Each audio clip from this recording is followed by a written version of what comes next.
Assalamualaikum warahmatullahi wabarakatuh. Untuk kuliah hari ini kita akan berdiskusi mengenai pengadaan tanah untuk pembangunan. Dalam hal ini kita akan berdiskusi mengenai bank tanah. Bank tanah atau land banking menurut Maria diartikan sebagai suatu praktek membeli atau mengambil alih tanah yang nantinya dikembangkan untuk memenuhi kebutuhan pembangunan. Bank tanah juga kerap digunakan untuk membantu pemerintah melestarikan ruang terbuka serta menstabilkan nilai tanah di suatu negara. Dalam hal ini, bank tanah juga bisa diartikan atau mengakuisisi tanah atau pengadaan tanah secara sistematis terhadap tanah yang belum dikembangkan. Misalnya seperti tanah terlantar atau yang ditinggalkan kosong dan dianggap memiliki potensi untuk pengembangan. Pengadaan tanah oleh pemerintah yang dilakukan bank tanah diadakan untuk penggunaan masa depan dan dalam rangka menerapkan kebijakan tanah publik. Nah, kemudian di sini ada fungsi bank tanah. Fungsi bank tanah ada 6. Yang pertama adalah penghimpunan tanah atau land keeper. Maksudnya di sini kegiatan bank tanah adalah melakukan inventarisasi terhadap tanah-tanah yang akan dijadikan objek bank tanah. Selain itu, kegiatan penghimpunan tanah juga termasuk mengumpulkan dan menyediakan data pertanahan yang lengkap, akurat, terpadu, dan aktual. Lalu yang kedua, pengamanan tanah untuk berbagai kebutuhan pembangunan di masa yang akan datang atau land warranty. Maksudnya di sini bank tanah dalam melaksanakan kegiatannya mendasarkan diri pada rencana tata ruang yang sudah disahkan, baik peruntukannya dan pemanfaatan tanahnya harus berdasarkan pada rencana tata guna tanah yang merupakan bagian dari rencana tata ruang. Lalu, pada tata ruang yang sudah ditetapkan, di sini bank tanah melaksanakan suatu kegiatan mulai dari perencanaan, pemanfaatan, dan pengendaliannya. Dan yang ketiga, fungsi bank tanah yaitu pengendali penguasaan tanah atau land purchaser. Maksudnya, bank tanah dapat melakukan pengendalian terhadap penguasaan tanah sehingga tidak terpusat pada kelompok masyarakat tertentu. Nah, lalu yang keempat, sebagai pengelola tanah atau land management. Yang maksudnya di sini, bank tanah melakukan analisis, penetapan strategi, dan pengelolaan implementasi berkaitan dengan pertanahan. Sehingga bank tanah secara konseptual harus memuat kebijakan dan strategi optimalisasi terkait dengan pemanfaatan dan penggunaan tanah, sehingga keberadaan bank tanah mampu mengarahkan pengembangan pembangunan tanah. Dan yang kelima, sebagai penilai tanah atau land appraisal. Maksudnya di sini adalah bank tanah dapat melakukan suatu penilaian tanah yang objektif untuk menciptakan suatu sistem nilai dalam menentukan nilai tanah untuk berbagai keperluan. Nah, dengan demikian, di sini bank tanah dapat menetapkan sekaligus mengendalikan harga dan nilai tanah. Lalu yang keenam, sebagai penyalur tanah atau land distributor. Maksudnya, bank tanah harus dapat menjamin pendistribusian tanah secara wajar dan adil berdasarkan kesatuan nilai tanah. Nah, dengan demikian bank tanah mengamankan perencanaan, penyediaan, dan distribusi tanah sesuai dengan penggunaan dan peruntukannya kepada mereka yang berhak atas tanah tersebut sesuai dengan rencana tata daerah suatu tempat. Lalu berikutnya ada jenis bank tanah. Jenis bank tanah dibedakan menjadi 2 kategori. Yang pertama ada bank tanah publik dan yang kedua ada bank tanah swasta. Dalam hal ini bank tanah publik diartikan sebagai suatu bank tanah yang penyelenggaraannya melibatkan lembaga-lembaga publik. Nah, bank tanah ini dapat dijalankan oleh sebuah lembaga publik atau beberapa badan hukum publik yang merupakan suatu badan independen dengan tugas murni bersifat layanan publik dan tanggung jawab sepenuhnya berada di tangan pemerintah. Nah, dalam hal ini, bank tanah publik jika ditinjau dari tujuannya, dibedakan atas yang pertama ada bank tanah umum atau general land banking. Nah, yang kedua bank tanah khusus atau project special land banking. Maksudnya, bank tanah umum di sini merupakan suatu kegiatan yang dilakukan oleh badan-badan pemerintah untuk memperoleh tanah yang belum dikembangkan ataupun yang tanah ini bersifat terlantar. Nah, kemudian menghimpun tanah untuk menyelenggarakan penyediaan, pematangan, dan penyaluran tanah untuk semua jenis penggunaan tanah publik maupun privat. Nah, tanpa ditentukan terlebih dahulu penggunaannya. Tujuannya untuk mengawasi pola perkembangan daerah perkotaan, atau mengatur harga tanah, sehingga di sini bisa memperoleh suatu capital gains dari nilai lebih sebagai akibat inovasi publik dan mengatur penggunaan tanah tersebut termasuk mengenai waktu, lokasi, jenis, dan skala pengembangannya. Bank tanah umum juga dapat ditunjukkan untuk kebutuhan pembangunan di dalam kepentingan umum di masa yang akan datang. Jadi walaupun pada saat pengadaan tanah atau pada saat menghimpun tanah masih belum ditentukan terkait dengan kepastiannya apakah tanah tersebut memang dimanfaatkan di kemudian hari. Namun, jika berkaitan dengan bank tanah khusus atau special land banking, di sini merupakan suatu kegiatan bank tanah yang lebih difokuskan pada area fungsional.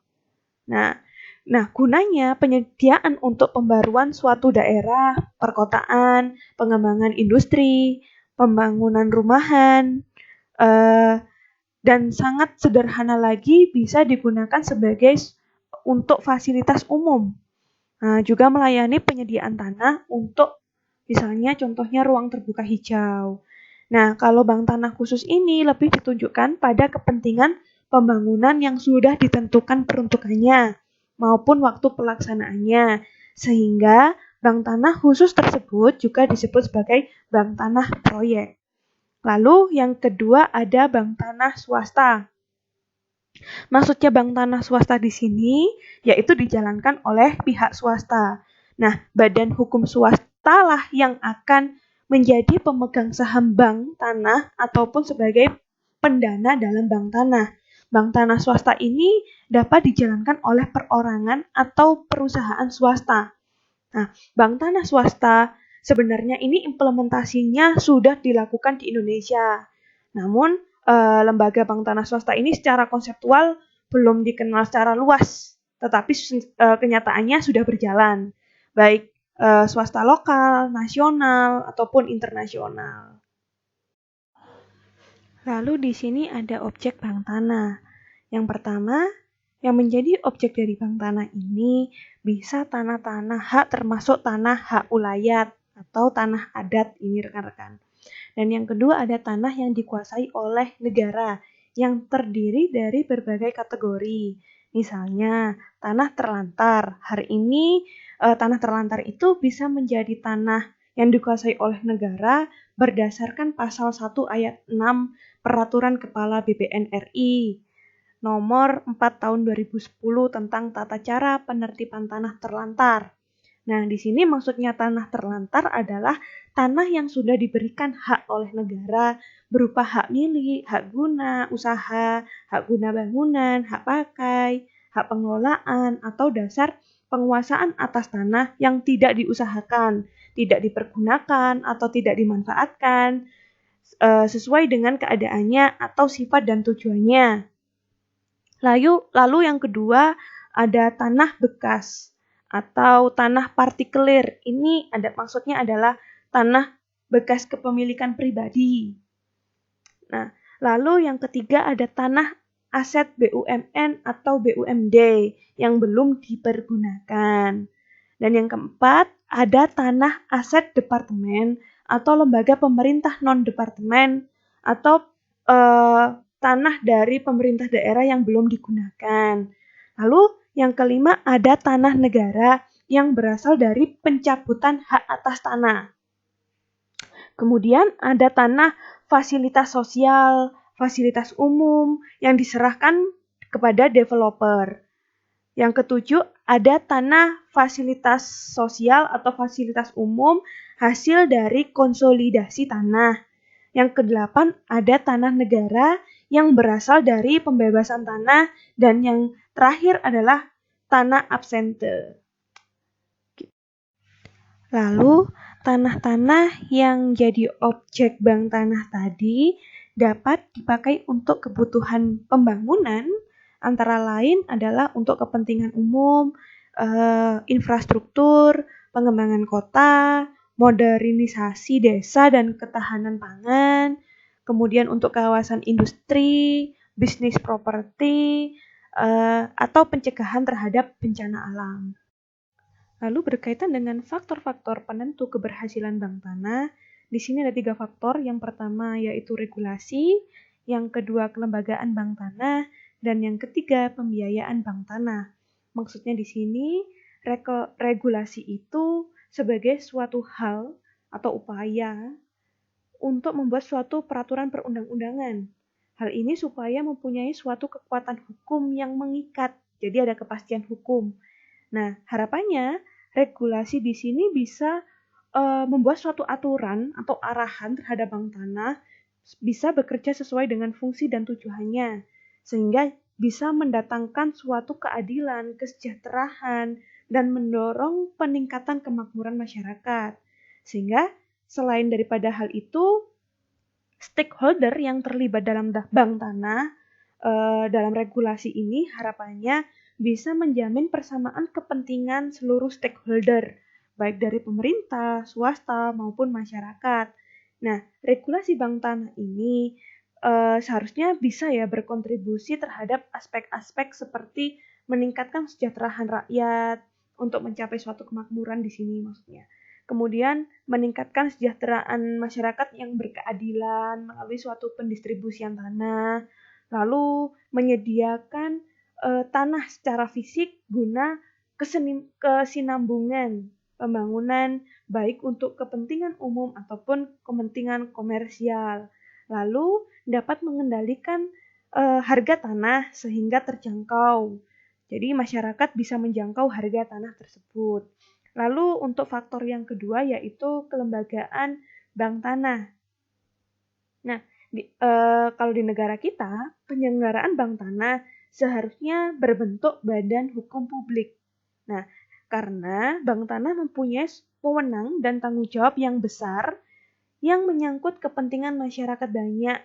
Nah, sehingga pemerintah harus berperan aktif dalam melaksanakan bank tanah ini. Bank tanah ini dapat menjalankan tugas-tugas dari BPN, seperti contohnya mengadakan koordinasi kebijakan, melakukan suatu perencanaan di bidang pertanahan, dengan cara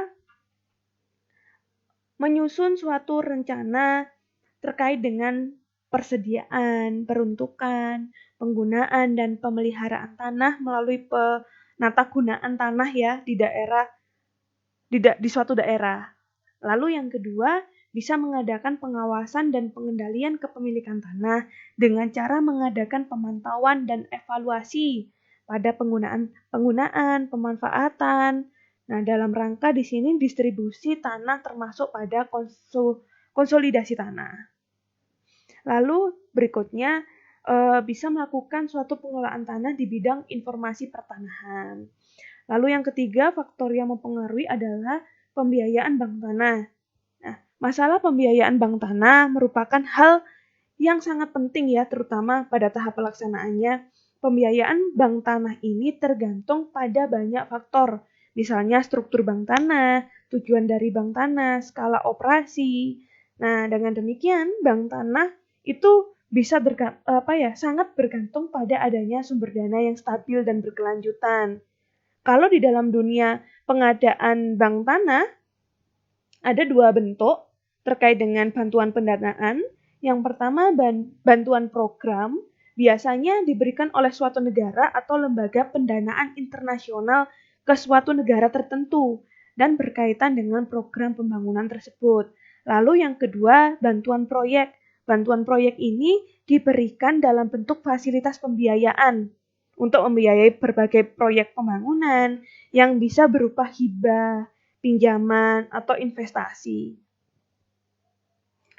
Lalu di sini ada faktor-faktor lain yang juga sebagai faktor penentu keberhasilan bank tanah, seperti political will dari pemerintah, utamanya dalam pembuatan regulasi, aturan. Nah, yang kedua, rencana tata ruang, tata ruang wilayah. Ini juga bisa merupakan menjadi suatu pedoman dalam merencanakan kegiatan-kegiatan yang berkaitan dengan pengalokasian tanah supaya bisa dimanfaatkan semaksimal mungkin tanpa merusak lingkungan. Dan yang ketiga ada sumber daya manusia. Ini juga tidak kalah penting karena untuk keberhasilan dari bank tanah, SDM ini berperan dalam hal ini untuk mempunyai suatu keahlian yang berkualitas dan profesional agar pelaksanaan dari bank tanah bisa menjadi efisien.